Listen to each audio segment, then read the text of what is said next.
Bismillahirrahmanirrahim. Assalamualaikum warahmatullahi wabarakatuh. Alhamdulillahirabbil alamin. Wassalatu wassalamu ala asyrofil anbiya'i wal mursalin wa ala alihi wa sahbihi ajma'in.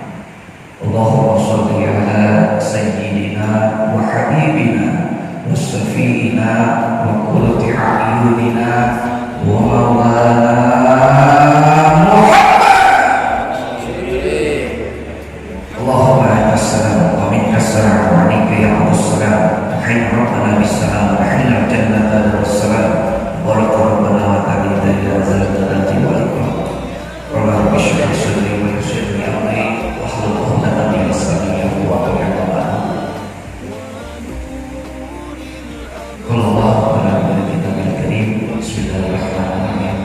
La'in syakartum la'azidannakum wa la'in kafartum inna 'adzabi lasyadid. Ayat. Sama-sama kita cintai segenap para jamaah salat subuh Masjid Jami Al-Ikhlas Nusantara Polda Cibinong merupakan sebuah syukur nikmat duduknya kita di majelis ilmu ini. Mudah-mudahan kita semua yang berada di dalam masjid maupun kawan-kawan yang mungkin mendengar dari kejauhan di rumah masing-masing senantiasa Allah rahmati dengan kemuliaan, amin. Allah panjangkan umur ibadahnya, amin. Allah berkahi rezekinya, amin. Allah jadikan keluarganya keluarga yang sakinah mawaddah warahmah. Keluar air mata ini harus bercucuran di pipi. Inilah wujud syukur kita. Kangen dalam suasana majelis ilmu yang senantiasa kita jumpai di waktu-waktu sebelumnya. Izinkan kami berdoa acara sekaligus sekretariat daripada DKI Masjid Jami Al-Ikhlas untuk memberikan beberapa informasi. Yang pertama, alhamdulillah di minggu terakhir Ramadan tahun ini Allah berikan kesempatan kembali khususnya kepada kita semua warga perumahan Pesona Polda Cibinong untuk saling bersilaturahmi dalam majelis ilmu yang insya Allah punya manfaat lahir batin. Hadirin, sebagaimana kita ketahui dan maklumat daripada pengurus DKM dan pengurus RT khususnya di perumahan kita, insya Allah atas ridho dan izin Allah, mudah-mudahan apa yang sudah kita sepakati dan rencanakan pada tahun ini dalam kondisi yang sama-sama kita pahami, insya Allah kita akan tetap melaksanakan sholat Idul Fitri 1441 Hijriah, tentunya dengan protokol kesehatan yang tetap terjaga. Hadirin, sebelum itu tentunya kita akan mensyiarkan pula pada sebelum hari H-nya, yaitu malam takbir. Kami mengundang kepada segenap jamaah warga perumahan Pesona Polda Cibinong, kita melakukan takbir bersama sebagaimana biasa dari tahun-tahun sebelumnya.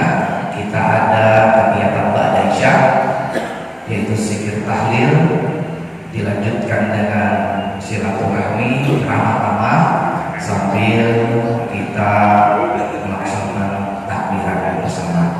Sekali lagi, semua itu kita lakukan dengan tata laksana dan prosedur atas ketetapan yang ada dalam masa seperti ini.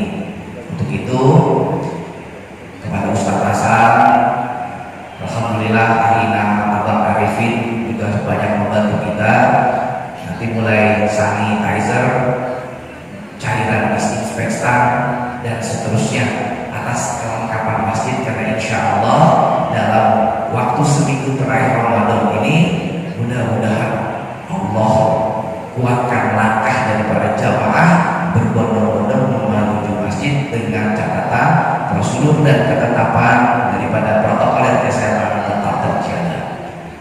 Jadi sekali lagi kita sebagai pelayan daripada jamaah ya yang bertugas melayani, memfasilitasi semua aspek harus disiapkan ya.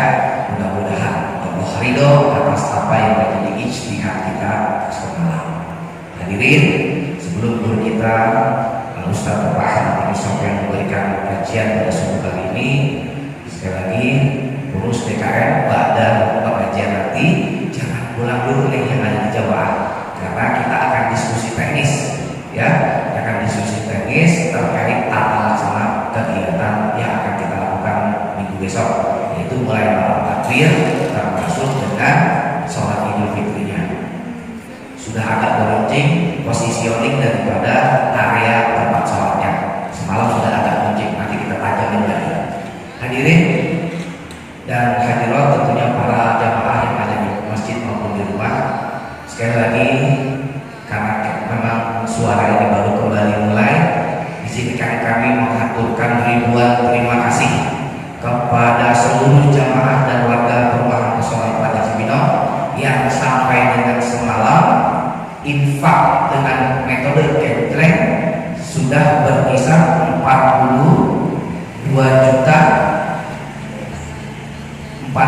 juta something, 42 juta sekian. Alhamdulillah. Tahun lalu di 23 juta itu 30 hari. Ini baru hari ke 22 kemarin atau 23 sudah mendekati 42 juta sekian. Alhamdulillah. Menjadi manfaat. Alhasil serambi belakang sudah terlihat, tapi belum puas sampai situ karena memang masih ada persiapan-persiapan secara struktur daripada pembangunan masjid kita. Yuk, semangat daripada kebersamaan ini jelas merupakan kebersamaan kita semua. Jadi sekali lagi di momen seperti ini mudah-mudahan terdengar sampai dengan gerbang security kita. Terima kasih atas segala dukungan partisipasi para jamaah yang tidak bosan-bosan.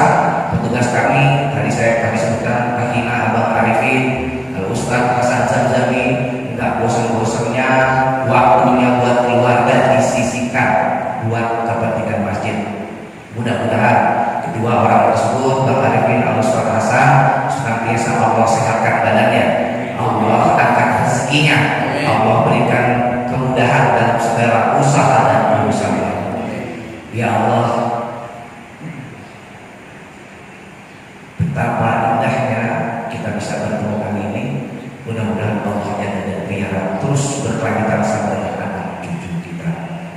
Mungkin itu saja sebagai mukadimah. Sekali lagi mohon izin, ini sudah akan masuk teknis, ya. Kita akan bicara tentang persiapan menjelang takbir dan Idul Fitri. Namun sebelumnya, kepada seluruh jamaah yang mendengar bahwa satu minggu ke depan mungkin kurang zakat fitrah, mungkin zakat-zakat yang lain yang ingin ditunaikan di panitia penerimaan dan penyaluran zakat fitrah, sekali lagi kami suarakan, kami tunggu, kami himbau bagi yang belum segera untuk melakukan zakat fitrah. Insya Allah ada petugas kami baik secara penjemputan kita siap maupun menerima di masjid, ya. Sekali lagi masih ada waktu 1 minggu kepada seluruh jamaah masjid jamaah yang ikhlas ingin menunaikan zakat fitrahnya. Kami tunggu sesuai dengan jam yang kami sudah sampaikan di pengumuman ataupun informasi yang ada di WA perumahan kita, ya. Itu saja sebagai mukadimah dari kita nikmati kelezatan daripada kajian ilmu pagi ini. Insya Allah sampai ke depan Ustaz untuk bisa bersama-sama mendengarkan apa yang disampaikan Ustaz tadi. Untuk itu kepada akhirnya guru kita Ustaz Bapak Ahmad Tinggi Sofyan, waktu dan tempat kami persilakan. Sallallahu alaihi Muhammad. Bismillahirrahmanirrahim. Assalamualaikum warahmatullahi wabarakatuh. Wassalamualaikum warahmatullahi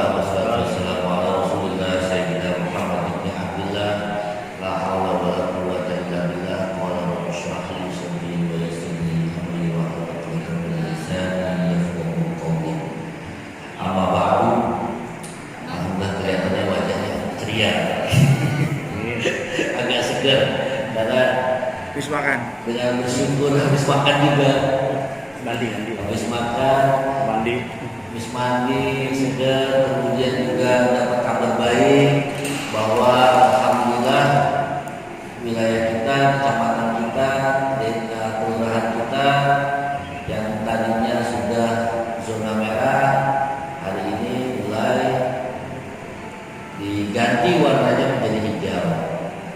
Jadi berdasarkan fatwa-fatwa terakhir baik dari organisasi-organisasi Islam besar seperti dari NU, kemudian dari Majelis Ulama Indonesia sudah memutuskan bahwa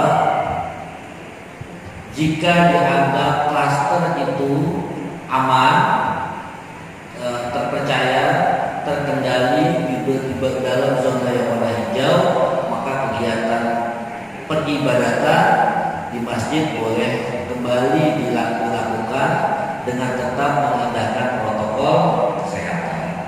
Jadi jaga jaraknya tetap diberlakukan. Kemudian kalau pagi sih nggak perlu pakai semprot karena pagi udah nyemprot sendiri di rumah, udah bersih semua. Makanya tadi semalam kita sempat diskusi bahwa nanti kalau kita terjadi melaksanakan sholat Id, insya Allah maka kelihatannya mungkin nggak perlu chamber ya. Gak perlu disemprot itu pakai air gitu, karena kalau berangkat jamaah dari rumah itu biasanya kalau Idul Fitri itu sudah mandi, sudah mandi, bajunya juga baju yang belum dipakai kemana-mana. Biasanya 3 atau seminggu sebelumnya itu baju udah tercuci, udah dipersiapkan. Tapi nanti kita bahas teknisnya setelah pengajian ini. Alhamdulillahirabbil alamin. Alhamdulillah. Rasa syukur kita pagi ini kita bisa berkumpul. Sebelum kita lanjutkan, yuk kita sama-sama membaca niat iktikaf, karena mumpung masih 10 hari terakhir, hari ke-24.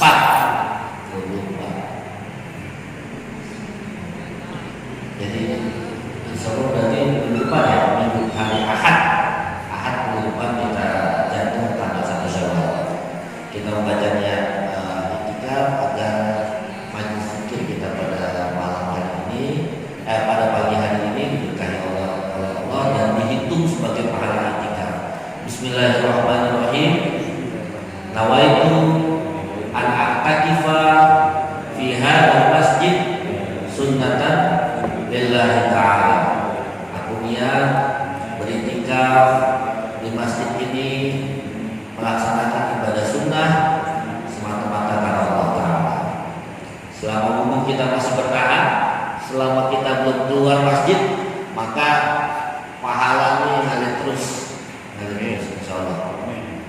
Dan banyaknya pahala itu menghapus dosa-dosa dan kesalahan kita, supaya di akhir Ramadan nanti kata pom bensin mulai dari nol. Pom bensin mulai dari nol. Tapi setelah selesai Lebaran kita mulai ngitung dosa. Insya Allah mudah-mudahan Allah jauhkan kita dari godaan-godaan itu. Alhamdulillah pada kesempatan kali ini saya membawa sebuah kitab berjudul Al-Bahrul Madid fi Tafsiril Qur'anil Majid, karya seorang ulama besar yang hidup sekitar 2 abad yang lalu, yang bernama Imam Al-Allamah Abil Abbas Muhammad bin Muhammad Ibnu Ajibah Al-Hasani, yang biasa dikenal dengan Ibnu Ajibah, Imam Ibnu Ajibah. Al-Bahrul Madid adalah sebuah tafsir Al-Quran. Ada 9 jilid tafsirkan. Kalau kita belajar tentang tentang tafsir, Itu sebetulnya di situ. yang mana? Oh, ini bisa siapa? Oh, udah ada. Ya udah. Lanjut. Siapa yang berarti? Kelihatan nggak? Dalam tafsir Al-Quran itu ada 2 pendekatan utama para ulama menafsirkan Al-Quran. Pertama ada yang disebut dengan ini tafsir ya, tafsir. Tafsir itu adalah bukan terjemahan Al-Quran. Kalau terjemahan itu kan gini, Alhamdulillahirabbil alamin, segala puji bagi Allah Tuhan semesta alam. Itu namanya terjemah. Tapi tafsir kemudian berawal dari kata apa dan seterusnya dan seterusnya. Misalnya apa bedanya alhamdu dengan asyukur? Apa bedanya memuji kepada Allah dengan bersyukur kepada Allah? Nah, kajian-kajian ini namanya disebut dengan tafsir. Tafsir para ulama punya 3 metode dalam tafsir Al-Quran. Pertama disebut dengan tafsir riwayat. Tafsir riwayat menafsirkan dengan kembali kepada riwayat-riwayat Rasulullah SAW. Misalnya tafsir tentang ayat tentang puasa, lalu ditafsirkan misalnya tiba alaihi siyam, diwajibkan kepada kalian berpuasa. Lalu ulama tafsir menjelaskan bahwa puasa itu berdasarkan hadis Bukhari misalnya atau sekian terjadi pertama kali syariatnya pada tahun kedua Hijriah. Pada tahun kedua Hijriah ayat puasa turun dan puasa diberlakukan. Di tengah-tengah ibadah puasa pertama, di tengah-tengah ibadah puasa Ramadan pertama yang dilakukan oleh umat Islam, turun lagi ayat tiba alaikum kita, diwajibkan atas kamu untuk berperang, yaitu perang yang saat itu perang Badar.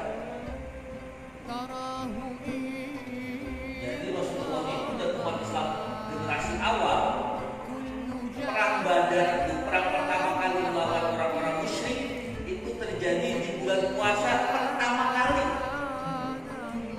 Jadi beda sekali perjuangannya kita. Kalau kita puasanya masih agak enak, cuma di rumah, apalagi sekarang enak banget di rumah puasanya. Lagi lockdown atau kalau bahasa Pak Indra work from home. Jadi Rasulullah itu lapangan. Jadi di tengah-tengah bulan Ramadan perang Badar. Dulu belum ada transportasi, ke Badar itu 1 hari 1 malam. Sekarang itu sekitar 1 jam setengah. Kalau dari Madinah berkunjung ke Badar naik bis itu membutuhkan waktu 1 jam setengah sampai 2 jam. Bolak-balik kurang lebih 4 jam. Tapi dulu bisa menempuh waktu 1 hari 1 malam. Belum lagi berkemah di sana, mencari air, kemudian mencari mendirikan tenda, dan seterusnya mungkin membutuhkan waktu 2 hari. Dan itu dilakukan di tengah-tengah saat puasa. Menjelaskan ayat puasa dengan dalil-dalil yang berdasarkan dari hadis-hadis Rasulullah namanya adalah tafsir bil riwayat. Tafsir bil riwayat. Ada lagi tafsir bil dirayah. Tafsir yang menggunakan pendekatan ilmu pengetahuan, pendekatan akal. Misalnya Al-Quran berfirman, Allah berfirman dalam Al-Quran surah Yasin, wasyamsu tajri limustaqarril laha, dzalika taqdirul azizil alim. Matahari berputar mengelilingi porosnya, bukan mengelilingi bumi, karena bumi yang mengelilingi matahari. Matahari berputar mengelilingi porosnya. Lalu para ulama menafsirkan ayat ini dengan pendekatan-pendekatan misalnya ilmiah. Misalnya temuan A, B, C dan seterusnya, hasil pengamatan teleskop, hasil pengamatan lain-lain dan seterusnya, itu namanya tafsir bid dirayah. Atau misalnya begini, Al-Quran bercerita tentang hukum perempuan yang bercerita tentang hukum iddahnya perempuan. Iddahnya perempuan yang ditinggal cerai oleh suaminya, baik cerai mati maupun cerai hidup kan beda kan? Kalau cerai mati berapa? arba'ata ashhuri wa ashra, 4 bulan 10 hari. Selama 4 bulan 10 hari, kalau ada yang mau, tidak boleh disorek, tidak boleh digoda. Nanti kalau tidak habis, kalau sama buaya boleh, haram hukumnya, karena masih dalam masa iddah. Yang ditinggal hidup, kalau dia masih haid, maka salah satu huruf 3 kali 3 kali suci, bukan 3 kali mens ya, 3 kali suci. Artinya setelah selesai mens, mandi satu persatu, berikutnya haid lagi, bersih, mandi juga, terus sampai 3 kali baru boleh digoda. Lalu dijelaskan pakai dalil-dalil, karena ada Rasulullah, pernah ada seorang perempuan datang kepada Rasulullah lalu dijelaskan tentang hukum ini. Lalu ada tafsir yang misalnya menjelaskan kenapa harus 4 bulan 10 hari, kenapa harus 3 kali suci. Padahal kalau 1 kali suci secara ilmiah, kalau ada perempuan haid, itu artinya kan tidak ada pembuahan. Kenapa ada hukum iddah? Hukum iddah ini maksudnya supaya jelas nasabnya. Jadi kalau misalnya tiba-tiba seorang suami misalnya meninggal secara mendadak, entah itu kecelakaan, entah itu karena sakit misalnya, lalu si istri, kan kita tidak tahu, misalnya 3 hari sebelum meninggal, 1 minggu sebelum meninggal, atau 2 minggu sebelum meninggal, saat istrinya masih dalam keadaan suci, mereka berhubungan intim, lalu di situ jadi. Nah, kalau langsung dikawin, maka nanti kita akan berdebat, ini anak ini siapa, anaknya siapa. Kalau anak ini perempuan, ini nanti walinya siapa. Kita akan berdebat tadi soal itu.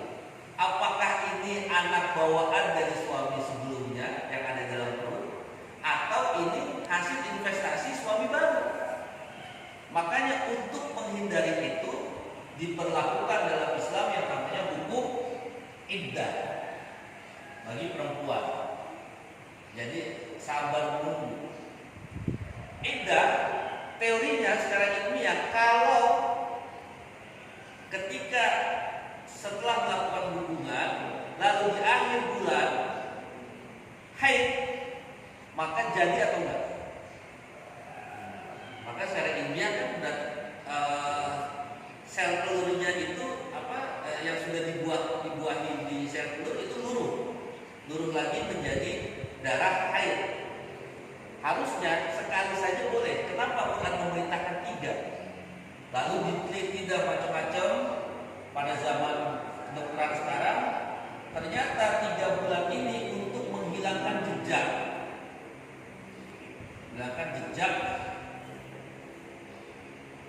karena residu dalam teori ilmiahnya ya, saya kurang memahami, tapi kurang lebih begitu. Dalam teori ilmiahnya, residu kelaki-lakian, sel sperma yang masuk ke dalam rahim atau perempuan itu baru bisa menghilang baru bersih setelah 3 bulan pasca kosong. Sehingga lebih jika dalam residu ini kemudian bertumpuk lagi residu-residu baru, secara ilmiah disebutkan berpotensi menimbulkan penyakit. Entah apa penyakitnya, mungkin para dokter yang tahu. Nah, penjelasan begini namanya tafsir diroyah. Jadi menggunakan analisa ilmiah, analisa akal. Dan yang terakhir, yang kitabnya ada di hadapan kita, selain menggunakan dia teorinya menggunakan riwayah diroyah, dia menambahkan satu pendekatan yang jarang dan tidak semua ulama tafsir bisa. Namanya adalah tafsir, yang ketiga adalah tafsir al-isyari. tafsir menggunakan intuisi. Kadang-kadang tafsir menggunakan intuisi itu tafsirnya agak sedikit minggir dari teks sebenarnya, tapi dia berusaha menggali lebih dalam, kira-kira Allah itu mau berkata seperti apa. Misalnya begini, cerita tentang Nabi Musa di surat Toha. Ketika Nabi Musa sampai di Gunung Tursina, Allah perintahkan kepada Nabi Musa, setelah Allah tanyakan, ya Musa, wa ma fi yaminika ya Musa, apa yang ada di tangan kananmu wahai Musa? Harga apa? Huwa hiya asoya atawakkau 'alaiha wa ahussu biha ghanami wal ya ma'aribu wal ya fiha ma'arib ukhra. Kata Nabi Musa, yang ada di tangan kananku ini adalah tongkat ya Allah. Tongkat ini asoya tempat atau wakau 'alaiha, tempat aku bersandar. Wa husyu biha 'ala ghanami. Tongkat ini juga dipakai untuk ngangon kambing. Wal yafiha ma'arib ukhra, dan juga untuk keperluan-keperluan yang lain. Qala fa'alqi ya Musa, lemparkan tongkat itu ya Musa. Fa idza hiya talqafu hayyatun tas'a kalau enggak salah. Lalu tiba-tiba tongkat itu berubah menjadi ular. Sebelum peristiwa itu, Nabi Musa ke Gunung Tursina. Di Gunung Tursina Allah berfirman, ketika memanggil Musa itu, Allah berfirman, "Fakhlaq na'laika." Lepaslah sendalmu. Jadi ketika sudah sampai di Gunung Tursina, sebelum Allah menampakkan wujudnya kepada sebelum berbicara kepada Nabi Musa, pakai Nabi Musa disebut kalimullah, orang yang diajak bicara langsung sama Allah. Para ulama akidah menjelaskan bahwa kita tidak usah berpikir bagaimana caranya Allah berbicara kepada Musa. Tidak menggunakan suara, bila sautin, bila harfin, bila kaifin. Tidak pakai suara, tidak pakai suara, tidak pakai huruf, tidak pakai gimana-gimana. Pokoknya bicara dan Nabi Musa paham dialognya. Karena kalau kita bilang Nabi Musa, Allah berbicara menggunakan bahasa Arab, maka kita menghina atau tidak mensucikan zatnya Allah. Kenapa? Karena kita percaya bahwa Allah itu laisa kamitslihi syai'un. Allah itu nggak sama. Kalau kita bisa bicara dengan huruf, maka Allah tidak mungkin bicara dengan huruf. Karena kalau Allah bicara dengan huruf, maka Allah berarti sama dengan makhluknya. Sementara prinsip besarnya adalah Allah tidak sama dengan makhluknya. Ketika bertemu dengan Allah, ketika bicara dengan Allah, perintah yang pertama, fakhlaq na'laik, lepas dulu sendalmu. Nah, para ulama tafsir itu hanya menafsirkan Nabi Musa pakai terompah, lalu terompahnya itu dilepas sebelum bicara dengan Allah. Tetapi dalam tafsir Isyari, naklah itu atau naklun sendal, apa? Kenapa Allah harus menyebut sendal? Allah itu dipercaya, diyakini tidak mungkin menyebut satu kalimat atau makna, satu kalimat atau satu kata yang tidak punya makna. Sehingga para ulama Isyari, ulama-ulama sufi berusaha menafsirkan apa maksudnya sendal itu. Ternyata dalam ulama sufi itu sendal adalah, karena posisinya ada di kaki, di bawah, sendal itu adalah simbol dari kesombongan, simbol dari kekotoran. Karena sendal itu kan tempat kita untuk menginjak yang kotor-kotor. Sehingga ketika masuk Tursina, buka sendalnya, maksudnya adalah buka dulu kesombongan-kesombonganmu. Nah, itu namanya adalah tafsir Isyari. Dan kitab yang akan kita bahas ini akan membahas soal tafsir Isyari. Tidak apa-apa. Asal hati-hati. Jangan sampai kebablasan tiba-tiba Pak Adi udah Allahu Akbar, Allahu Akbar. Nah, repot kita begitu. Sempat kumur-kumur, sempat minum. Jadi dianjurkan berhenti 10 menit, udah 50 ayat sebenarnya. Hanya kita lebih mudah saja. Soalnya 50 ayat yang dibaca sama Pak Roso sama Pak Subhan beda. Suratnya sama, ayatnya sama. Tapi Pak Subhan mungkin baca jadi 15 menit, Pak Beni 7 menit, Pak Roso 10 menit. Jadi bisa beda-beda. Akhirnya dibuat kesepakatan umum saja kurang lebih 10 menit lah sebelum masuk waktu subuh. Itu artinya imsak, menahan. Menahan dari apa? Kalau ulama-ulama syariat, ulama-ulama yang tekstual menafsirkan bahwa imsak itu dari 3 hal. Dari makan, yang bisa dijelaskan minum, kemudian seks. Nafsu. Dari makan, minum, seks.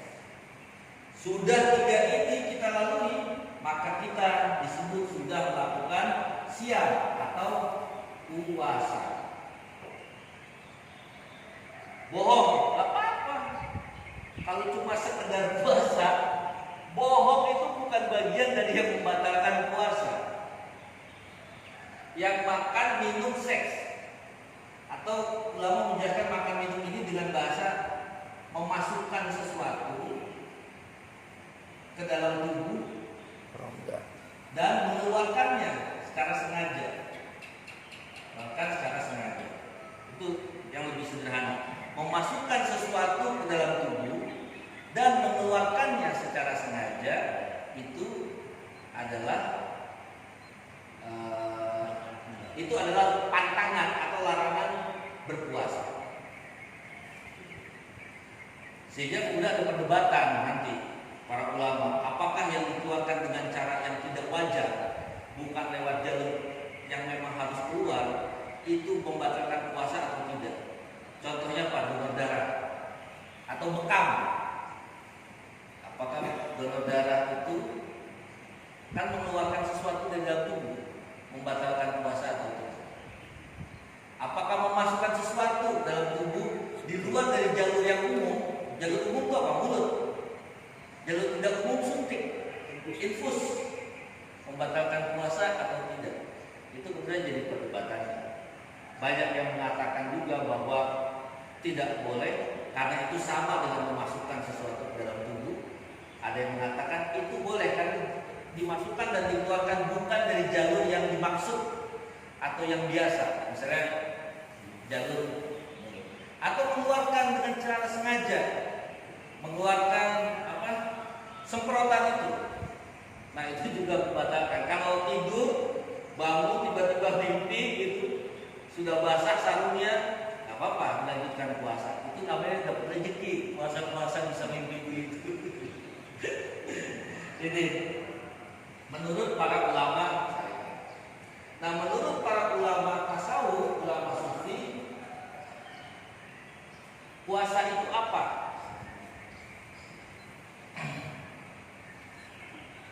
Di sini dijelaskan, kutiba alaikumusiyam anil khuzuzi wasyahawat. Puasa itu menurut para orang sufi adalah menahan diri dari al-khuzuz wasyahawat.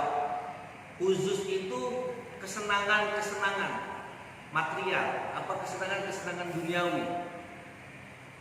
Yang sifatnya itu al-khuzuz itu ini.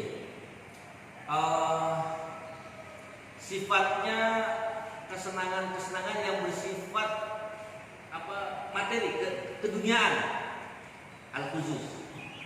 Jadi berpuasa menurut para sufi adalah imsak atau menahan diri dari al-khuzuz. Yang pertama, al-khuzuz itu adalah kesenangan-kesenangan yang sifatnya materi. Sudah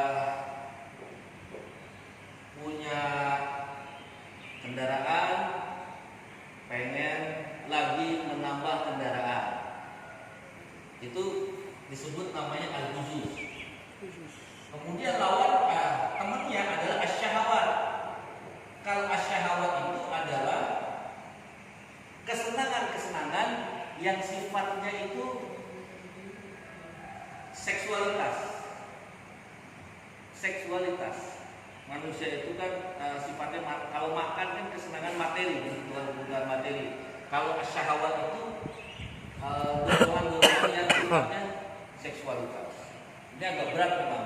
Kita nanti masuk di kelas yang mana saya nggak tahu. Masuk di kelas puasa yang mana. Kama kutiba ala man salaka thariq qablakum minal arifin as-siqat. Sebagaimana puasa yang mencegah khusus dan syahwat itu juga telah dilakukan oleh orang-orang yang menempuh jalan menuju Tuhan. Man salaka thariq, orang-orang yang menuju Tuhan minal arifin as-siqat. Jadi ada kata-kata al-arif. Al-arifin. Makrifat itu artinya orang yang menguasai kebenaran karena mendekatkan diri kepada Allah. Bisa nggak begitu? Bisa, nanti ada penjelasannya. Kalau 1 tambah 1 boleh jadi 10 karena dia menemukan hikmah-hikmah yang lain daripada 1 tambah 1. Jadi arifin itu adalah orang yang dekat sama Allah. Masya Allah. Pas banget. Orang tuanya bagus banget kasih doa. Gak salah namanya udah.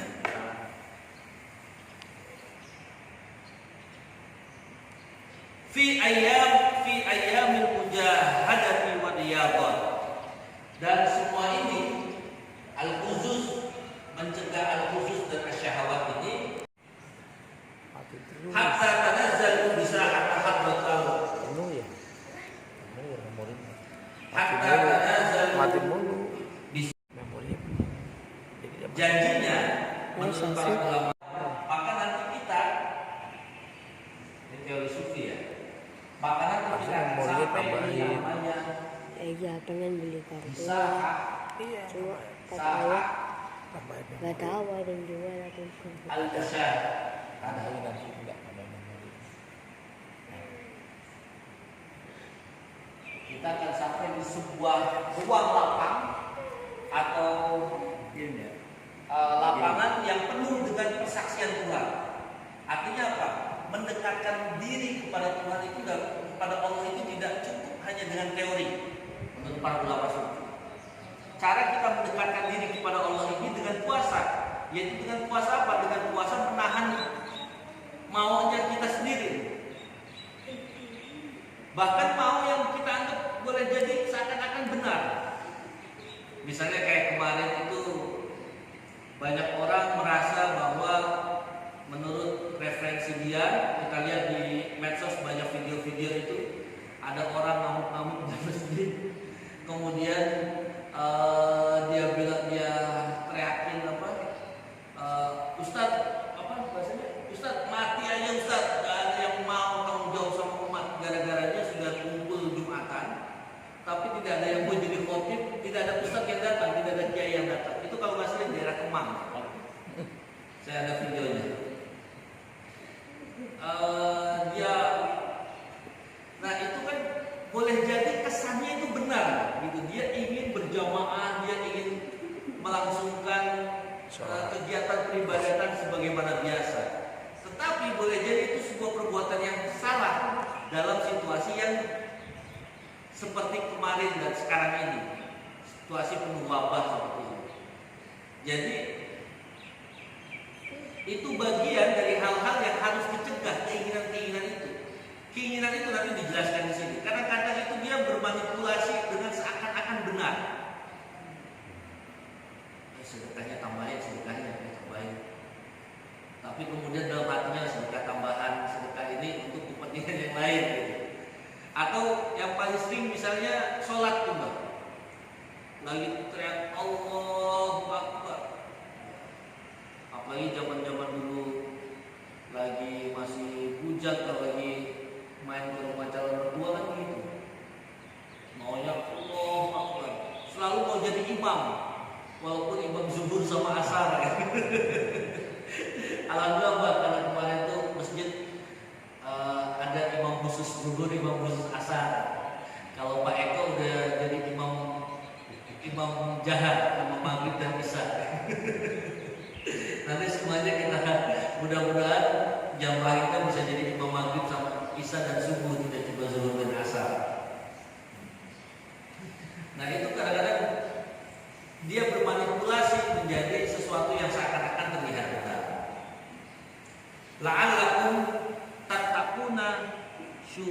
syuhudal kainat.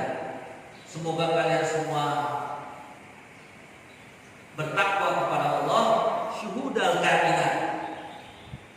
Jadi menurut para ulama sufi, bertakwa kepada Allah itu juga harus mempersaksikan tentang alam semesta ini. Orang ini kan yang agak sulit kan. Biasanya kita itu bertakwa kepada Allah itu ditakut-takutin. Kalau kita melakukan ini, ancamannya neraka sekian, dibakar sekian puluh ribu tahun dan seterusnya dan seterusnya.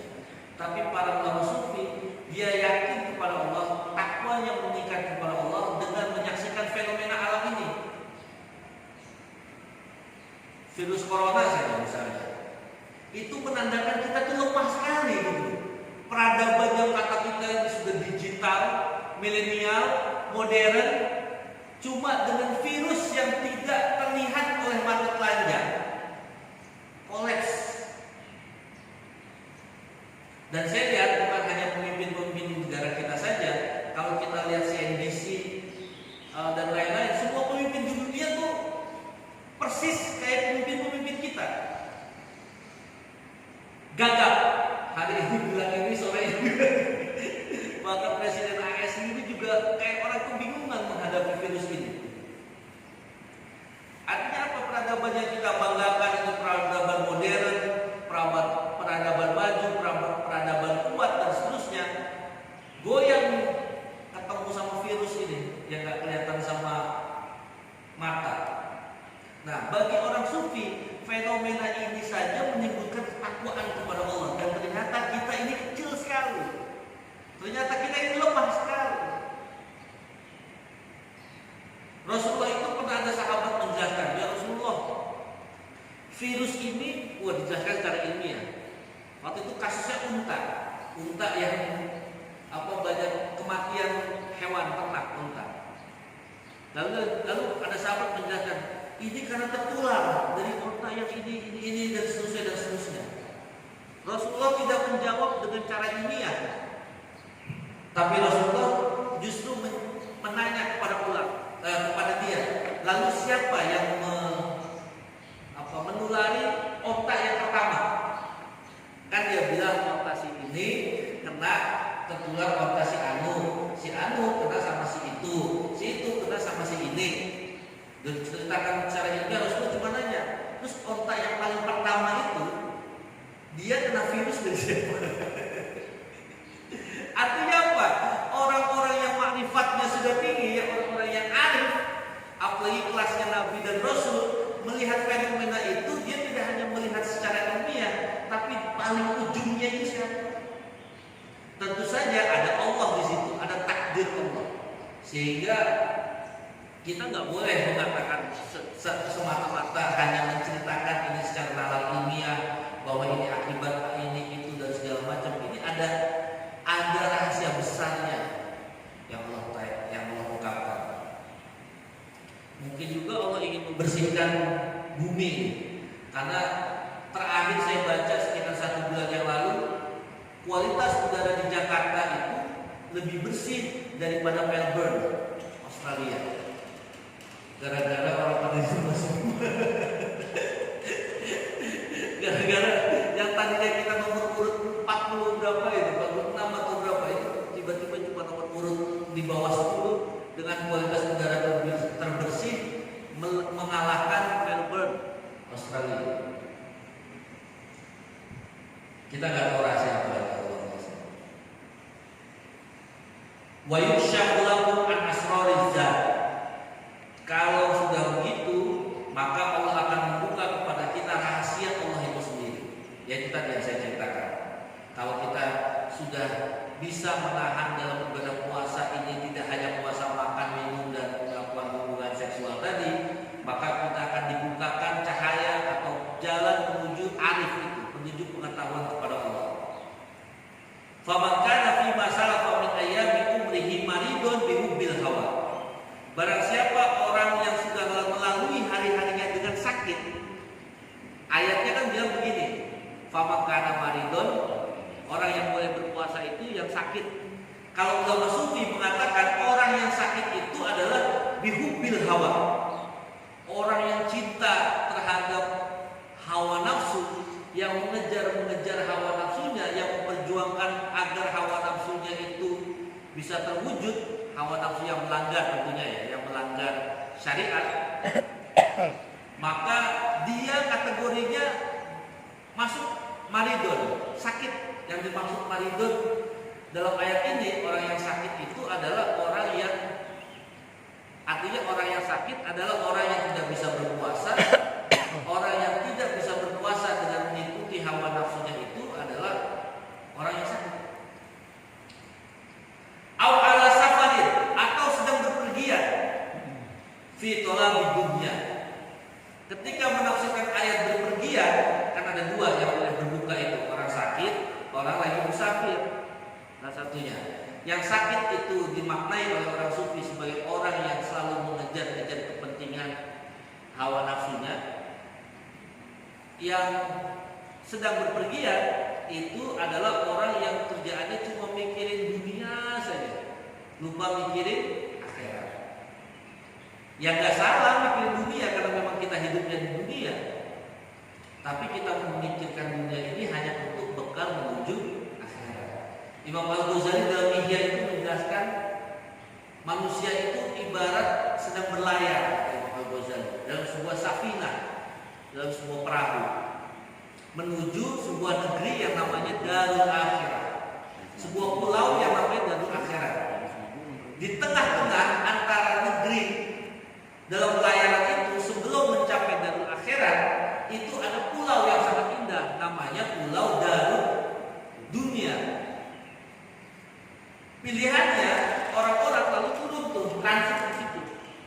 Ada yang kemudian mati-matian dia memperjuangkan hidup hanya untuk di dalam dunia. Ada lagi orang yang mengambil dari dunia itu, ada kelapanya, ada cengkehnya, ada segala macam, itu diambil ke dalam kapal sebagai bekal untuk masuk ke Darul Akhirat. Karena boleh jadi Darul Akhirat nanti tiketnya mahal. Karena nanti tiketnya mahal, dia bawa bekalnya itu dari dunia. Itu kata Imam Al-Ghazali.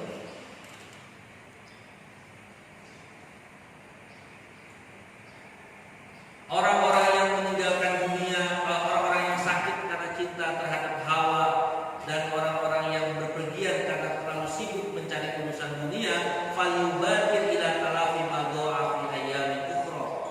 Maka kata ulama sufi, maka orang-orang yang merasa bahwa hidupnya di dunia ini terlalu banyak memikirkan kepentingan syahwatnya, hawa nafsunya, maka ganti agar menjadi lebih baik di hari yang lain. Wa 'alal aqwiya alladziina yutiquna hadzal syiyam it'amud du'afa min qutil yaqini wa ma'rifati rabbil alamin. Dan bagi orang-orang yang sanggup melakukan ibadah puasa, maksudnya ibadah puasa secara sufi yang bisa mencegah dari khusus dan syahwat tadi, maka dia punya kewajiban it'amud du'afa, ngasih makan orang-orang yang lemah. Ngasih makan berupa apa? Min qutil yaqini wa ma'rifati rabbil alamin. Memberikan makan dari biji keyakinan dan tentang kesadaran kepada Allah. Jadi orang-orang yang arifin ini, yang punya pengetahuan kesadaran tentang Allah lebih tinggi daripada yang lain, punya kewajiban arifin ini untuk menjelaskan subhan, untuk mengajarkan subhan cara mengenal Allah lebih dalam. Ini kewajiban. Faman taqawwa khairan bil syadil ibad ila ma yuqawwi yaqinuhum wa yarfa'u himmahum fa huwa khairul lah. Maka dia juga punya tambahan kebaikan dengan mengajak orang-orang untuk memperkuat keyakinannya kepada Allah dan meningkatkan motivasi untuk terus mendekatkan kepada Allah, maka itu adalah yang lebih baik. Jadi orang-orang yang merasa makrifat dalam tafsir ini sekaligus menafikan atau membantah orang-orang yang mau masuk surga sendirian. Ini dibantah dalam tasawuf. Orang selama ini berpikir bahwa tasawuf itu mendekatkan diri kepada Allah, berasyik masuk di kamar dan zikir lama-lama, yang penting ingat kepada Allah terus aja. Itu adalah orang yang mau masuk surga sendirian. Sementara menurut ulama sufi itu nggak benar. Dia harus punya kapasitas, kalau sudah merasa dekat atau dibukakan kebenaran-kebenaran oleh Allah, dia harus punya kewajiban untuk irsyadul ibad, memberikan petunjuk kepada orang-orang ilmu yuqawi yaqinuhu, atas yang bisa memperkuat keyakinannya, wa yarfa'u himamahum, dan meningkatkan motivasi untuk bisa mengenal Allah. Wa tadumu ayyuhal aqwiya ala sawmikum an syuhudis sawa, dan hendaklah orang-orang yang kuat itu melanggengkan puasanya dari hal-hal yang bisa melalaikan dia kepada Allah. Wa an khalatatil hissi ba'da tamkin, dan dari pencampuran bisikan sesudah hati itu menjadi tenang. Ini yang tadi saya katakan bahwa kadang-kadang setan itu bersemayam di perbuatan-perbuatan bagus kita. Ini bahasa sufinya adalah mukhalaqah al-hissi, pencampuran bisikan min ba'da tamkin, sesudah hati itu menjadi tenang. Lagi enak-enaknya sholat, tiba-tiba kayaknya kalau bukan gua nggak ada. Atau kalau misalnya lagi ada yang jadi imam orang lain, kemudian dia dengar kayaknya bacanya salah semua. Nah itu kadang-kadang pinter gitu, setan itu pinter, karena kalau setan masuk di pasukan itu, kalau jadi wajahnya sebagai wajah arogan, wajah penjahat, nggak mempan. Jadi harus wajahnya wajah kiai setan. Harus pakai bisikan-bisikan yang indah. Sedikit lagi. In kuntum ta'lamuna ma fi mukhalaqatil hissi min tahqiqil qalbi wa tawhidil himam. Jadi yang namanya mukhalaqatul hissi itu bisikan setan yang masuk dalam bisikan-bisikan kebaikan kita itu tafriqul qalbi. Tugasnya adalah memecah konsentrasi hati kita. Wa tauhidil himam, dan melemahkan motivasi kita mengingat kepada Allah. Itu kalau bukan gua tuh yang apa dia kalau bukan gua yang masukin kerja jadi apa tuh dia? Nah, itu hati-hati tuh. Kadang-kadang kita sering begitu kan. Ada orang dulu susahnya sama kita, tiba-tiba agak senang dikit dia sombong. Lalu kita bilang, coba kalau bukan gua dulu yang masukin dia, yang nolong dia, sekarang belum banget. Kalau bukan gua, kan itu tafriqul hissi, tafriqul qalbi. Jadi konsentrasi hati kita pecah. Yang tadinya udah baik-baik tuh. If fi waqti hadha siyam yatahaqqaq wahyal fahmi wal ilham. Karena itu puasa yang benar itu yang bisa menahan gejolak-gejolak hati yang tidak baik itu bisa mendatangkan kefahaman dan ilham. Apa bedanya al-fahmu dengan ilham? Hampir sama kayak alim dan alif tadi. Kalau yang namanya faham itu orang dijelaskan 40 kali 3, 0 kali 3 0, 4 kali 3 12, 40 kali 3 sama dengan 120. Paham dari rumus itu namanya al-fahmu. Kalau ilham, ya tiba-tiba paham. Pahamnya dari mana? Ya Allah ngasih dia karunia kepahaman. Bagaimana cara mendapatkan karunia kepahaman itu? Yaitu kembali ke tadi sini. Dia mencegah dari melatih diri dengan mujahadah dan riadah tadi untuk terperosok pada khusus dan syahwat. Faman syahida hada falyadum ala siyami wa man lam yaqdir alaihi falyabki ala nafsihi ma tadayya ayyamu. Jadi orang-orang yang bisa menyaksikan atau bisa berada dalam puasa yang seperti ini, diteruskan puasanya meskipun bukan di luar Ramadan. Meskipun bukan di luar Ramadan, itu diteruskan puasa untuk menahan hawa nafsu, amarah, dan ajakan-ajakan keburukan dalam diri. Dan yang ditakdirkan, jadi kalau sufi hati-hati. Walaupun perbuatan buruk aja dia baca takdir. Karena takdir itu yang harus kita imani adalah takdir baik dan takdir buruk, dua-duanya. Falyabki ala nafsihi ma tadayya'a ayyam ma fi tadyi'i ayyamihi. Jadi hendaklah dia bersedih atas kehilangan hari-hari yang baik dalam hari-hari kehidupannya. Jadi ini 10 menit tentang puasa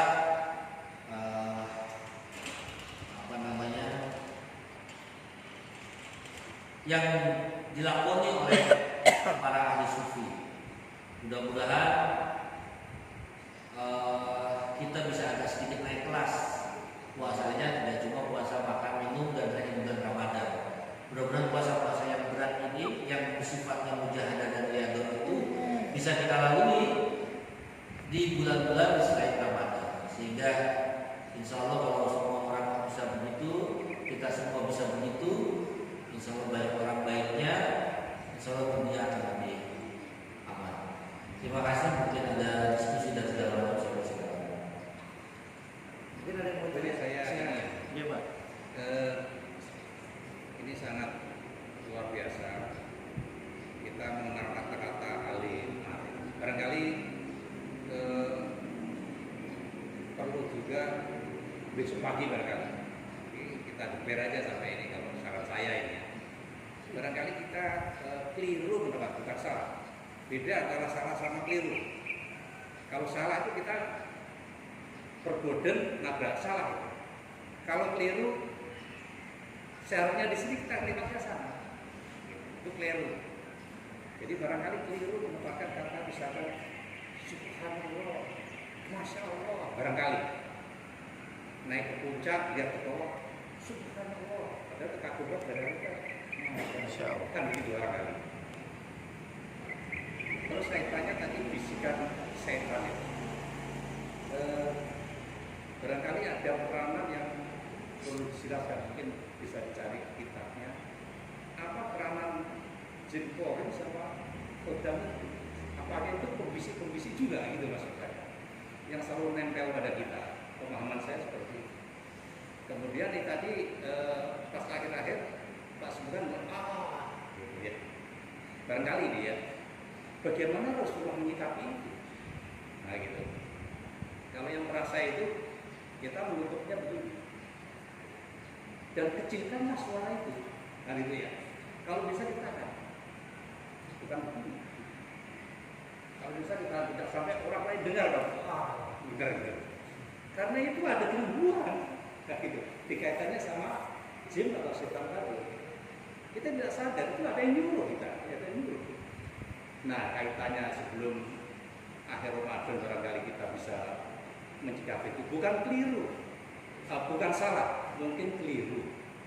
Beda antara salah sama keliru. Barangkali nanti bisa kita diberi penjelasan tentang itu supaya kita di akhir Ramadan bisa lebih katanya kan cakalah kita di akhir Ramadan belum diampuni dosa-dosa kita kan begitu. Dikaitkan dengan itu kalau bisa dari Ustadz nanti bisa memberi pemahaman ke kita supaya kita tidak keliru, bukan salah tapi keliru tentang hal-hal yang seperti ini. Siapa tahu ke depan kita akan lebih baik. Terima kasih. Kalau keliru niatnya benar, caranya salah, itu tidak keliru. Bukan. Ini jelas ada tanda yang merah. Kalau keliru, kalau mau mandi kita ketahui lihatnya keliru. Bukan salah itu. Waktu itu kan juga ada airnya bisa dipakai mandi loh. Kayak ke rumah sakit harusnya lewat situ aja bisa. Kalau lewat sana, wah keliru tadi saya jalan. Bukan salah, bukan. Tapi keliru aja jalannya. Mungkin lebih jauh, lebih ini barangkali seperti itu. Masih Pak.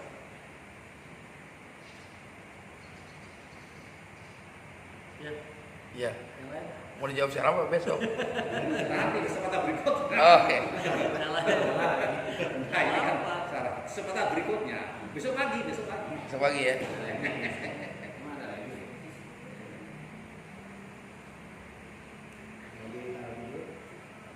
Ya gini, memang pendekatan sufi itu uniknya, termasuk pendekatan tafsir sufi itu agak beda karena dia bukan berdasarkan fakta. Jadi kalau fakta kan jelas nih Mbak, pasir ketemu semen keras, itu fakta. Rumus apa? Kita minum air putih, tapi kalau sudah kena kopi bukan lagi air putih, tapi sudah menjadi air kopi. Ini fungsinya. Gula dimasukkan ke dalam teh menjadi manis, itu adalah fakta. Tetapi karena ini adalah ilmu zauq, kalau orang ulama mengatakan ilmu zauq, ilmu rasa. Rasa ini antara rasa yang dirasakan oleh Mbah, rasa yang dirasakan oleh saya, rasa yang dirasakan oleh Pak Eko, oleh Pak Yahya tentang satu persoalan, tentang Allah, tentang takdir misalnya dan segala macam, itu akan beda. Karena rasa itu tidak lepas dari pengaruh latar belakang dia, apa yang sedang dia jalani atau yang pernah dia lewati, atau ujian apa yang pernah dia lewati. Orang yang bercerita, saya agak sebel misalnya kalau ya mungkin jadi itu juga bisikan setan. Ketika belum lama lagi lihat berita orang bicara soal tentang bagaimana dinas sosial, Kementerian Sosial itu melakukan bantuan terhadap orang-orang miskin, orang yang belum makan segala macam. Dia menceritakan udah melakukan ini itu. Lokasi tempatnya bagus sekali rumahnya. Jadi dia pakai zoom gitu. Jadi membicarakan tentang kemiskinan dengan cara yang tidak merefleksikan tentang kemiskinan itu sendiri. Ini jadi apa?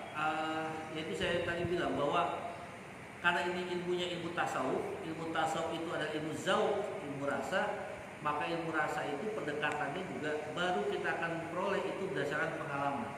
Pengarang kitab ini itu adalah penganut Thariqah Saziliyah, Ibnu Ajibah ini. Karena dia penganut Thariqah Ibnu Ajibah, apa yang dia sampaikan di sini belum tentu disampaikan oleh ulama yang lain dengan narasi yang sama. Karena ini adalah narasi ilahiyah yang dia temukan dalam kontemplasi dia, dalam rangka dia mengingat Allah. Makanya menurut dia teorinya sederhana.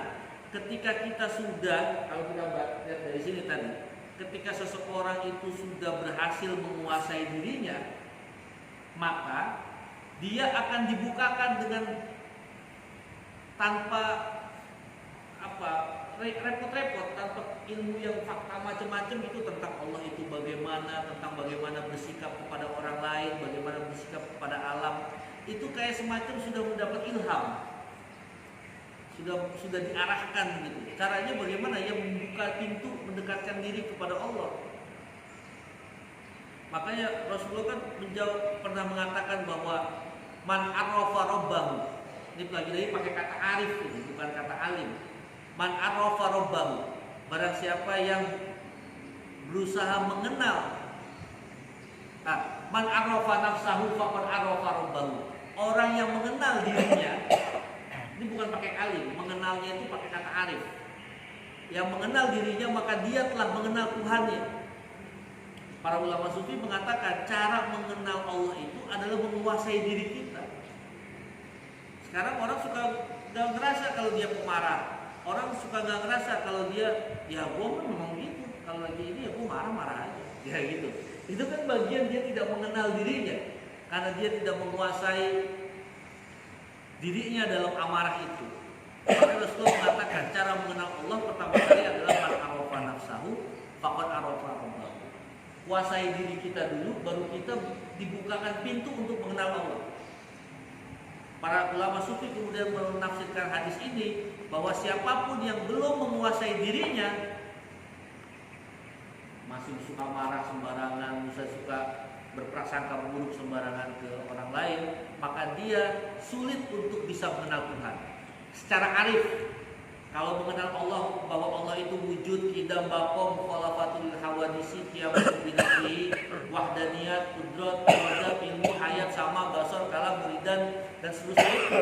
Itu adalah pengetahuan mengenal Allah dengan cara pengetahuan, dengan ilmu. Arif ini bukan ilmu, makanya ilmu, ada irfan. Ini bedanya ilmu sama irfan nih, kalau diterjemahkan bahasa Indonesia sama artinya, pengetahuan. Cuma bedanya ilmu itu pengetahuan yang diajarkan, ada teorinya, pakai akal. Irfan itu pengetahuan yang didapat keluar begitu saja, begitu.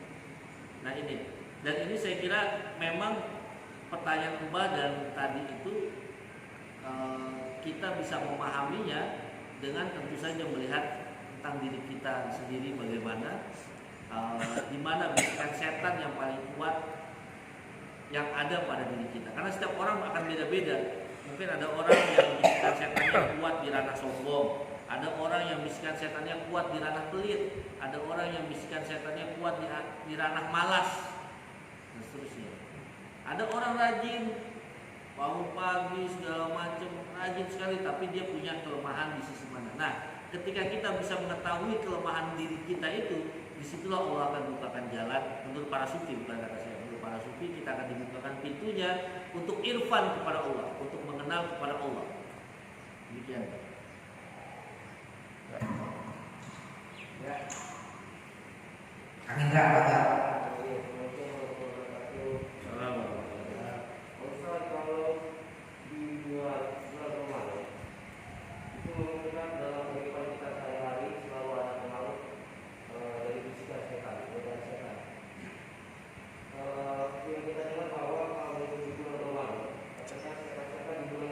Iya. Saya tenang.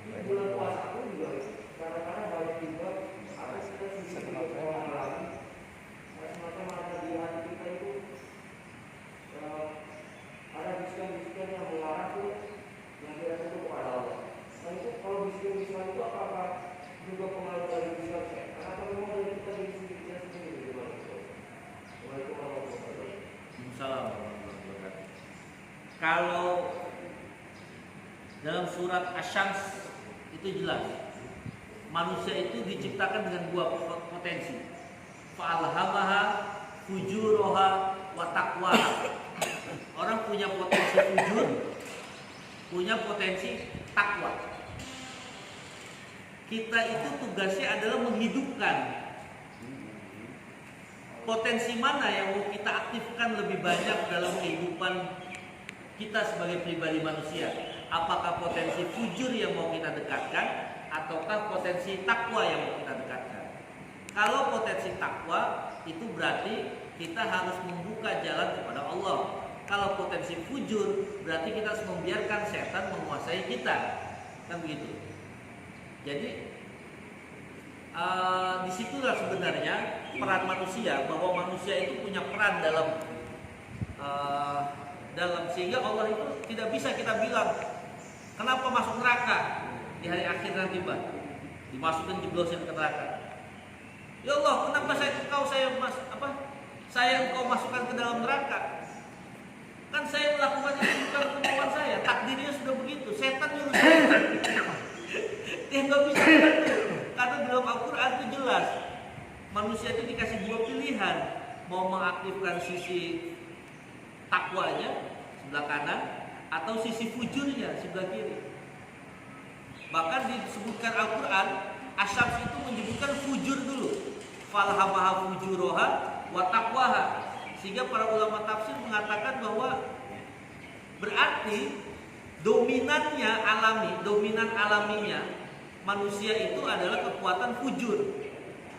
Karena disebutkan fujur duluan nih, Mbak, baru takwa, dibanding kekuatan takwa. Jadi kita ini semuanya dorongan aslinya adalah fujur, berbuat jahat, mengikuti bisikan-bisikan setan tadi.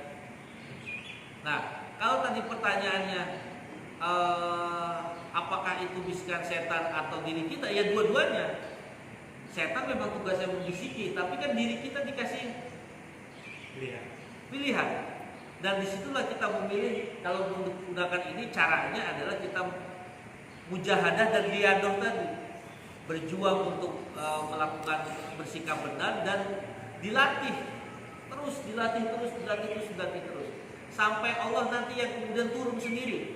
Saya contohkan gini, bukti bahwa Allah memberikan petunjuk dengan tiba-tiba. Surat Yusuf, peristiwa Nabi Yusuf waktu mau diperkosa sama perempuan bangsawan itu. Ini yang menarik di Al-Quran. Ayatnya apa? Ketika ayatnya Al-Quran menyebut, bukan saya yang menyebut, Al-Quran. Walaqad hammat bihi wa hamma biha. Hammat bihi artinya perempuan itu sungguh mau, pengen banget, kebelet sama Yusuf. Wa hamma biha, dan Yusuf juga, Nabi Yusuf juga pengen sama perempuan ini. Artinya si yang disebut dalam beberapa tafsir Zulaikha itu mau sama Yusuf, Yusuf pun mau sama Zulaikha. Harusnya kesempatan ada, kata Bang Nabi, ada kesempatan, ada peluang, harusnya jadi nih barang. Kenapa nggak jadi? Ayat berikutnya menjelaskan, laula an ro'a burhana rabbih. Jika seandainya Yusuf tidak melihat petunjuk dari Tuhannya, tafsir jalan lain melengkapi kata itu dengan la fa'alaha. Pasti Yusuf akan melakukan hal yang sama, gitu loh. Itu kelasnya Nabi loh, masih begitu. Laula an ro'a burhana rabbi. Nah, kata kuncinya ada di burhana rabbi. Jika seandainya Yusuf tidak dapat petunjuk dari Tuhan, kata kuncinya di burhana rabbi, petunjuk dari Tuhan. Kenapa Yusuf tiba-tiba mendapat petunjuk dari Allah, lalu memilih untuk tidak tergoda rayuan itu? Padahal dirinya Al-Quran menyebut juga pengen gitu. Nah, laula adra burhana rabbi, menurut ulama sufi itu harus ditempuh dengan cara mujahadah dan diadoh tadi. Tingkatan paling rendahnya itu zikir. Zikir itu tingkatan paling rendahnya. Semakin kita banyak zikir itu sebenarnya kita mau coba, kalau orang buka jalan itu istilahnya baru babat alasnya lah. Zikir itu babat alasnya. Supaya kita mendekatkan diri kepada Allah, ingat terus kepada Allah, itu babat alasnya dengan zikir. Baru setelah itu baru ada mujahadah dan riadohnya, latihan kehidupannya. Itu Pak. Makanya hadis yang tadi bulan Ramadan itu setan dibelenggu, memang harus ditafsirkan bukan pakai ilmu Pak. Kalau tadi kembali ke penjelasan tadi, harus pakai irfan, harus pakai pengetahuan yang lebih dalam dari sekedar ilmu. Makanya nggak ketemu kalau pakai ilmu. Nanti ada orang bilang katanya bulan Ramadan setan tidak terbelenggu. Kok kuntilanak masih ada ketawa di belakang sini? Itu kalau pakai ilmu. Maka pendekatannya harus pakai irfan. Oke, makasih. Bagus materinya. Para jemaah juga masih banyak penasaran atas pertanyaan. Tadi baru bisa masih ada kajian berikutnya lagi sama minggu depan. Kita sesuaikan. Hadirin, demikian materi pada pagi Ahad hari ini. Mudah-mudahan menjadi manfaat dan kita bawa pulang anak istri di rumah. Semangatnya tetap kuat karena sampai sini kita ngobrol santai terkait teknis daripada pelaksanaan untuk menyongsong beberapa hari ke depan terkait takbir dan Idul Fitri. Tentu kita akan Bismillahirrahmanirrahim.